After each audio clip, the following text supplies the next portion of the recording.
নমস্কার, আমি সুকৃতি দান। আশা করি আপনারা সবাই ভালো আছেন। আপনারা সবাই দেখছেন অ্যাস্ট্রো সলিউশন। আজকে আমি আলোচনা করব যে মঙ্গলদেব রাহুযুক্ত হওয়ার জন্য এই যে 23শে এপ্রিল থেকে 1লা জুন পর্যন্ত যে মঙ্গল রাহু অঙ্গারক যোগ চলছে, তার জন্য কোন সমস্ত রাশি বা লগ্নকে সবথেকে বেশি সাবধানতা অবলম্বন করতে হবে, কোন দিক থেকে সাবধান হতে হবে, তা নিয়ে একটা দীর্ঘ আলোচনা করব। মঙ্গল রাহু যোগ, এই অঙ্গারক যোগ কতটা শুভ, কতটা অশুভ, কোন দিক থেকে আপনি প্রতিকার নেবেন, কিভাবে চলবেন, তা নিয়েও একটা আলোচনা করে নেব। মূল আলোচনা আসার আগে আপনাদের জানিয়ে রাখি, অ্যাস্ট্রো সংক্রান্ত নিত্য নতুন টিপস পেতে আমার এই অ্যাস্ট্রো সলিউশন চ্যানেলটিকে সাবস্ক্রাইব করুন, পাশে থাকা বেল আইকনে ক্লিক করুন। চলে আসি মূল আলোচনায়।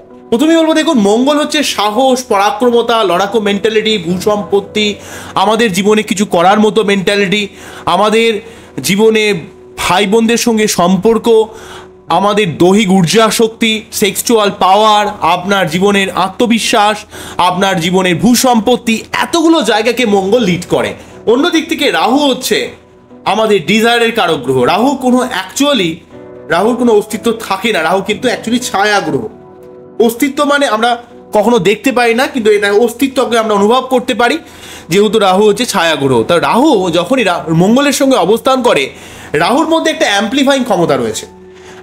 আমি যখন রাহু নিয়ে বারে বারে আলোচনা করেছিলাম, তো রাহু নিয়ে আমি একটা কথা দেখবেন বারে বারে আপনাদের বলানোর চেষ্টা করেছি বা বোঝানোর চেষ্টা করেছি, যে রাহু অ্যাকচুয়ালি যেইভাবে অবস্থান করবে, যে গ্রহের সঙ্গে অবস্থান করবে, সেই গ্রহের কারকতা নিজের মধ্য দিয়ে প্রকাশ করবে এবং সেই গ্রহের কারকতাকে কিছুটা নিজে ড্যামেজ করে দেবে।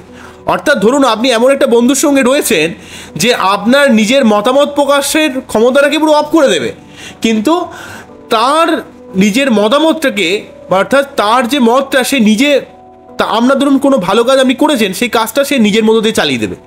এই ধরনের ব্যাপার কিন্তু তৈরি করে এবং আপনার দুর্নাম রটিয়ে দেবে। তো এই ধরনের ব্যাপার কিন্তু মঙ্গল রাহু যোগে তৈরি হয়।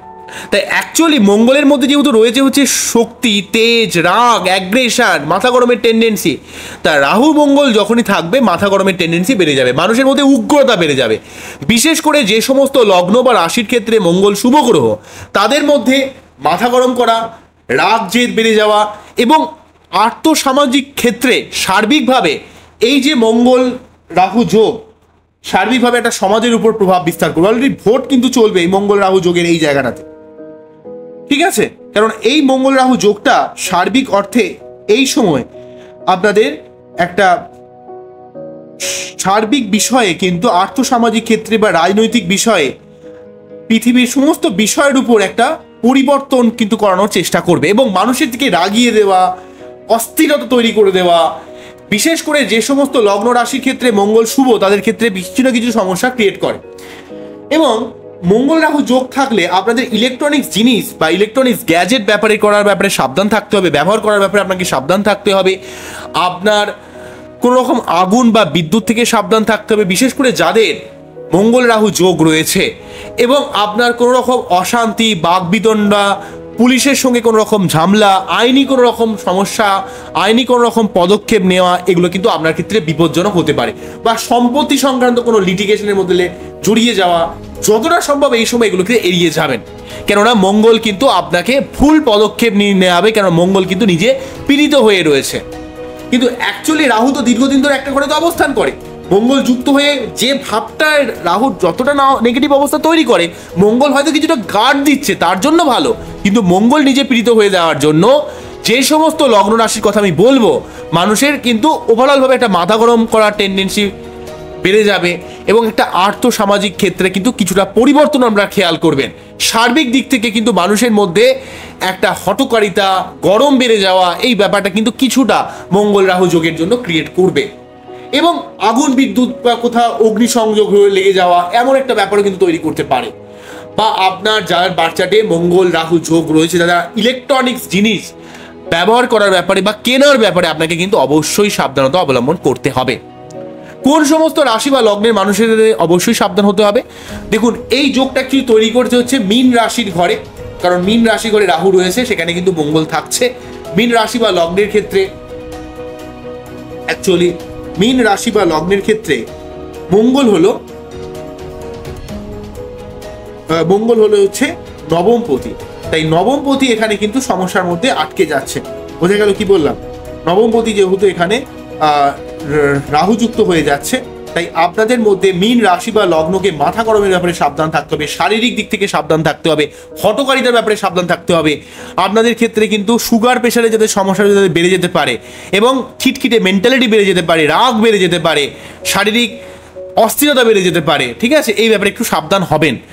এবং সবার ক্ষেত্রে কিন্তু ইলেকট্রনিক্স জিনিস গ্যাজেট করার ব্যাপারে ব্যবহার করার ব্যাপারে কিন্তু সাবধান হতে হবে। আমি আগেই বললাম হঠকারিতার ব্যাপারে সাবধান হতে হবে, কিন্তু মেষ রাশির থেকেও কিন্তু মীন রাশিকে সব থেকে বেশি সাবধানতা অবলম্বন করতে হবে। পরবর্তী হচ্ছে বৃশ্চিক রাশি বা লগ্নের ক্ষেত্রে যেহেতু লগ্নপতি বা রাশিপতি, তার জন্য কিন্তু আপনাদের সার্বিক ব্যাপারে শরীরের দিক থেকে সাবধানতা অবলম্বন করতে হবে। আপনার কোনো রকম হঠকারিতা থেকে আপনাকে সরে আসতে হবে, আপনার সম্পত্তির ব্যাপারে সাবধান হতে হবে, এবং কমন জিনিস যে বিদ্যুৎ আগুন থেকে সাবধান হতে হবে। হঠকারিতা জড়ালে কিন্তু কোনোভাবে হবে না, ঠিক আছে? এই ব্যাপারটা কিন্তু মনে রাখতে হবে। কর্কট রাশি বা লগ্নের ক্ষেত্রে যেহেতু মঙ্গল পঞ্চমপতি, তাই বুদ্ধি ইমপ্লিমেন্টেশনের ব্যাপারে সাবধান হতে হবে। আপনার কোনো ব্যাপারে উগ্রতা বা রাগ প্রকাশ করা কিন্তু আপনার ক্ষেত্রে অত্যন্ত বিপজ্জনক হতে পারে। যেহেতু কর্কট রাশি বা লগ্নের ক্ষেত্রে দশমপতি এবং পঞ্চমপতি, তাই বুদ্ধি ইমপ্লিমেন্টেশনে কিছুটা সমস্যা, কর্মক্ষেত্রে কিছুটা সমস্যা ক্রিয়েট করতে পারে, ভুল বোঝাবুঝি জায়গা তৈরি করে দিতে পারে। এই ব্যাপারটাকে একটু সাবধান হবেন ওভারঅল ভাবে, ঠিক আছে? অন্যদিক থেকে মেষ রাশি বা লগ্নের ক্ষেত্রে কিছুটা সাবধানতা অবলম্বন করতে হবে, কেননা আপনাদের ক্ষেত্রে লগ্নপতি বা রাশিপতি নিজে পীড়িত হয়ে যাচ্ছে, সেখানে মাথা গরমের ব্যাপারে সাবধান থাকতে হবে। ধনু রাশি বা লগ্নের ক্ষেত্রে যেহেতু পঞ্চমপতি ডিস্টার্ব হয়ে যাচ্ছে, তাই প্রেম, ভালোবাসা, রোমান্টিকতা, পড়াশোনার দিক থেকে, সন্তানের দিক থেকে সাবধান হতে হবে। সিংহ রাশি বা লগ্নের ক্ষেত্রে নবমপতি ডিস্টার্ব হওয়ার জন্য কিন্তু ভাগ্যের ব্যাপারে সাবধান হতে হবে। মীন রাশি বা লগ্নের ক্ষেত্রেও ভাগ্যপতি ডিস্টার্ব হওয়ার জন্য কিছুটা আপ ডাউন অবস্থা তৈরি করবে, ঠিক আছে? কন্যা রাশি বা লগ্নের ক্ষেত্রে যেহেতু সপ্তম ভাবে এই যোগটা তৈরি করছে, তাই বিবাহিত জীবনে আপনাদের ক্ষেত্রে কিন্তু একটু মাথা গরম করলে কিন্তু হবে না। লাইফ পার্টনারের সঙ্গে ঠিকভাবে কিন্তু আপনাকে ব্যবহার করতে হবে এবং পাবলিক ডিলিংস এর ব্যাপারে সাবধান হতে হবে। তাই এই 7খানা লগ্ন, অর্থাৎ প্রথম যেটা বললাম সেটা হচ্ছে মীন রাশি বা লগ্ন, কর্কট রাশি বা লগ্ন, বৃশ্চিক রাশি বা লগ্ন, ঠিক আছে, মেষ রাশি বা লগ্ন, ধনু রাশি বা লগ্ন, সিংহ রাশি বা লগ্ন এবং সেই সঙ্গে কন্যা রাশি বা লগ্ন, এই 7খানা লগ্ন বা রাশির মানুষরা একটু সাবধান হবেন। সবার ক্ষেত্রেই কমন একটা জিনিস থাকছে, ইলেকট্রনিক্স জিনিস গ্যাজেটের ব্যাপারে সাবধান হতে হবে, আগুন বিদ্যুৎ থেকে সাবধান হতে হবে, এবং আর্থসামাজিক ক্ষেত্রে মানুষের মধ্যে একটা হঠকারিতার প্রবণতা বৃদ্ধি পাবে। সেই জন্য কোনোভাবে কিন্তু মাথা গরম করে কাউকে দুমদাম কিছু বলে দেবেন না, সেটা কিন্তু আপনার জীবনে অনেক সমস্যা ক্রিয়েট করতে পারে। যে সমস্ত অ্যাস্ট্রোলজিক্যাল চ্যানেল অনেক ভুলভালভাবে এই অঙ্গারক যোগকে ব্যাখ্যা করছে, যারা কেউ অত্যন্ত নেগেটিভ বলছে, কেউ আবার অত্যন্ত পজিটিভ বলছে, অ্যাকচুয়ালি ভাবে কিন্তু এই জায়গাটার মানুষকে কিন্তু খুব অ্যাগ্রেসিভ করে দেয়, খুব রাগিয়ে দেয়, একটা বাক বিতণ্ডা তর্ক বিতর্কর মধ্যে জড়িয়ে দিয়ে মানুষের মধ্যে একটা অত্যন্ত অ্যাগ্রেসিভ মেন্টালিটির জন্ম দেয়। তাই এই ব্যাপারে আপনাকে কিন্তু অবশ্যই সাবধানতা অবলম্বন করতে হবে। এবং মঙ্গলের জন্য প্রতি মঙ্গলবার 3বার করে হনুমান চল্লিশা পাঠ করা, এবং আপনার রাহুর মন্ত্র পাঠ করা, এবং আপনার বার্তাটি সঠিকভাবে অ্যানালাইসিস করা, এই জায়গাগুলো কিন্তু আপনাকে বুঝতে হবে। তাহলে আপনার জীবনের অনেক সমস্যা কিন্তু দূরীভূত হবে, আপনার জীবনের সমস্ত সমস্যা থেকে কিন্তু আপনি বাঁচতে পারবেন। তাই এই অঙ্গারক যোগ যতদিন চলবে, মোটামুটি 23শে এপ্রিল থেকে 1 জুন পর্যন্ত, এই সময়কালে আপনাকে মঙ্গল সংক্রান্ত সার্বিক কিন্তু প্রতিকার আপনাকে করতে হবে। আমার এই অনুষ্ঠানটাকে আপনাদের কতটা ভালো লাগলো সেটা কিন্তু অবশ্যই আমাকে কমেন্ট সেকশনে জানাবেন। আবারও দেখা হবে নতুন কোনো ভিডিও নিয়ে। আপনারা সবাই ভালো থাকবেন, সবাইকে ভালো রাখবেন, এই জানিয়ে অনুষ্ঠানটি শেষ করছি।